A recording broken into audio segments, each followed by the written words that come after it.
विभाज्यता एवं शेषफल। अब जो चैप्टर का नाम है उसका नाम है विभाज्यता एवं शेषफल। मतलब अगर किसी संख्या से किसी को भाग देंगे तो क्या बचेगा, वो चीज है। ठीक है, तो सबसे पहले तो बहुत सिंपल चीज होनी चाहिए कि हमें पता होना चाहिए किससे क्या भाग करते हैं और क्या किसको बोला जाता है। ये किसका चिन्ह है, ये किसका चिन्ह है, ये भाग का चिन्ह है। यहाँ जिससे भाग देते हैं उसको बोलते हैं भाजक। ठीक है, जो आंसर होता है उसको बोलते हैं भागफल, जो बीच में होता है उसको बोलते हैं भाज्य, और जो बच के आता है उसको बोलते हैं शेषफल। फॉर्मूला क्या क्या बन सकते हैं देखो, पहले इससे पहले फॉर्मूला बनाने से पहले ना एक क्वेश्चन सॉल्व करके देखते हैं। 5 को भाग देते हैं 2 से, कितने से, 2 से। 2 क्या हो गया भाजक, 5 क्या हो गया भाज्य, 2 दूनी 4, कितना बचा 1, और ये क्या है शेषफल। ये शेषफल है हमारा, इसको हम भाज्य बोलते हैं। ये हमारा भागफल हुआ और ये हमारा भाजक हुआ। ठीक है, तो इसको अगर फॉर्मूला में मेरे को लिखना हो तो कैसे लिखूंगा मैं, भाज्य बराबर भाजक मल्टीप्लाई भागफल प्लस शेषफल ये चीज समझ में आ गई। इसे बनाने के लिए, क्वेश्चन बनाने के लिए चाहिए विभाज्यता के नियम, जो कि हमने पिछली वीडियो में सब करा रखा है, तो वहां पे जाके हम देख सकते हैं।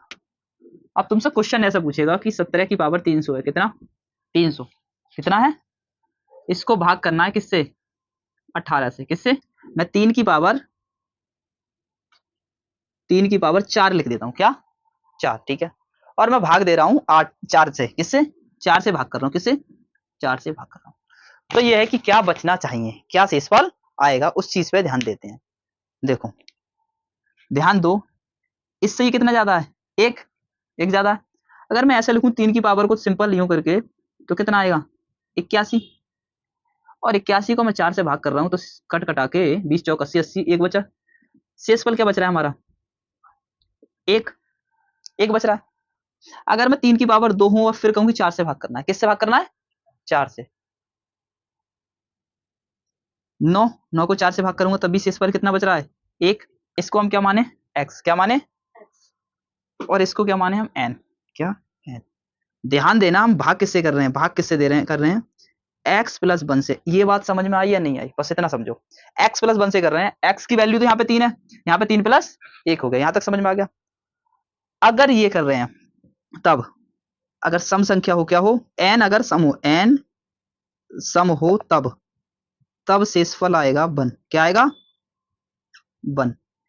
n अगर विषम हो, क्या हो विषम संख्या हो, तब जब शेषफल होगा तब होगा वो संख्या खुद में x, क्या होगा x। x की पावर n है और x प्लस 1 से भाग कर रहे हैं, किससे x प्लस 1 से भाग करने पर रिमाइंडर क्या आएगा 1। कब आएगा, जब सम हो तब क्या आएगा रिमाइंडर 1।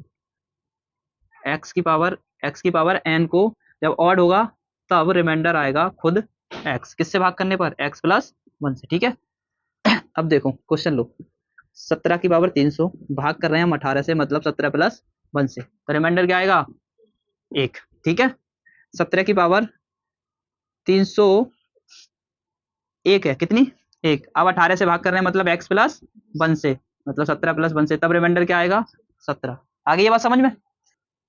कुछ और फॉर्मूले देखे, इसको फॉर्मूला देखो, कुछ और देखो। अगर x प्लस 1 को इसकी पावर n हो, क्या हो n, x प्लस 1 की पावर n हो और इसे x से भाग की जाए, किससे x से भाग, तब शेषफल क्या होगा, सदैव 1 होगा, क्या होगा सदैव शेषफल 1 होगा। कैसे देखो समझो, अब ऑड हो पावर या इवन हो उससे कोई मतलब नहीं है, ऑड या इवन से मतलब नहीं है। देखो 17 प्लस 1 की पावर 100 कर दो, कितनी 100, और भाग किससे दूंगा मैं 17 से। ये बात समझ गए, ये कितना हो गया 18 की पावर 100, भाग किससे दे रहा हूं मैं 17 से, शेषफल क्या आएगा रिमाइंडर क्या आएगा 1। समझ में आ गया ये चीज। इसको तो थोड़ा छोटा करके देख लेते हैं क्या सही है या गलत। मैं 2 प्लस 1 लिख रहा हूं और इसकी पावर मैं 4 लगा रहा हूं, कितने, और भाग दे रहा हूं मैं कितने से 2 से। ये कितना हो गया 3, 3 हो गया ना ये। 3 की पावर 4 कितना होगा 81। 81 को भाग दूंगा मैं 2 से 40 बार में चला जाएगा और एक बच जाएगा। शेषफल 1 आया, आया शेषफल 1। इसका मतलब ये थ्योरी ठीक है। यहाँ तक समझ में आ गया, यहाँ तक क्लियर। फॉर्मूला देखो, अगर a की पावर n प्लस b की पावर n हो और a प्लस b से भाग दी जाए, a प्लस b से भाग दी जाए, शर्त एक है कि n अगर विषम हो, क्या हो, ऑड नंबर हो, तब इससे पूरा पूरा कट जाएगा। किससे कट जाएगा, a प्लस b से। तो अब देख लेते हैं क्या ये सही है या गलत। a की जगह 2 लिख दे रहे हैं, अगर हमें ऑड करना है तो n की जगह 3, b की जगह 3 लिख दे रहे हैं, ऑड करना है तो इसकी जगह 3। अब ये 8 हो जाएगा और ये 27 हो जाएगा। और हम a की जगह क्या है 2, b की जगह ये 2 प्लस 3 बराबर 5, ये हो जाएगा 35। 35 5 से भाग हो रहा है। इसका मतलब ये जो थ्योरी है, ये जो फॉर्मूला है, ये बिल्कुल ठीक है। यहां तक समझ में आ गया। अब देखो, अगर a की पावर n माइनस b की पावर n हो, तब ये किससे विभाजित होगा, ये हमेशा a प्लस b से विभाजित होगा अगर n एक इवन नंबर है। इवन मतलब सम संख्या है, सम संख्या है।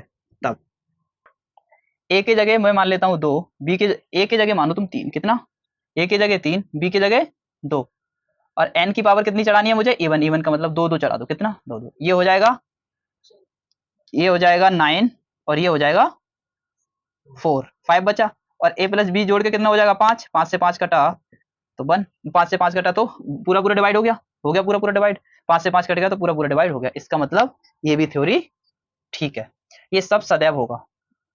यहाँ तक दोनों चीजें समझ में आ गई। अब देखो, ये जो फॉर्मूला हमने देखा, A N minus B N हुआ और a प्लस बी से भाग कर रहे हैं, तो हमेशा सदैव विभाजित हो जाएगा अगर ये इवन नंबर हो तब। लेकिन अगर मैं तुमसे बोल दूं अगर ये इवन नंबर है, तो ये कौन सा फॉर्मूला बन गया, a plus b, a minus b. इसका मतलब ये a प्लस बी से भी डिवाइड हो जाएगा और a माइनस बी से भी डिवाइड हो जाएगा। तो तुम यहां जाके नोट लिखो कि a की पावर n माइनस b की पावर n अगर n इवन हो, तब a प्लस बी से भी भाग होगा और a माइनस बी से भी भाग होगा।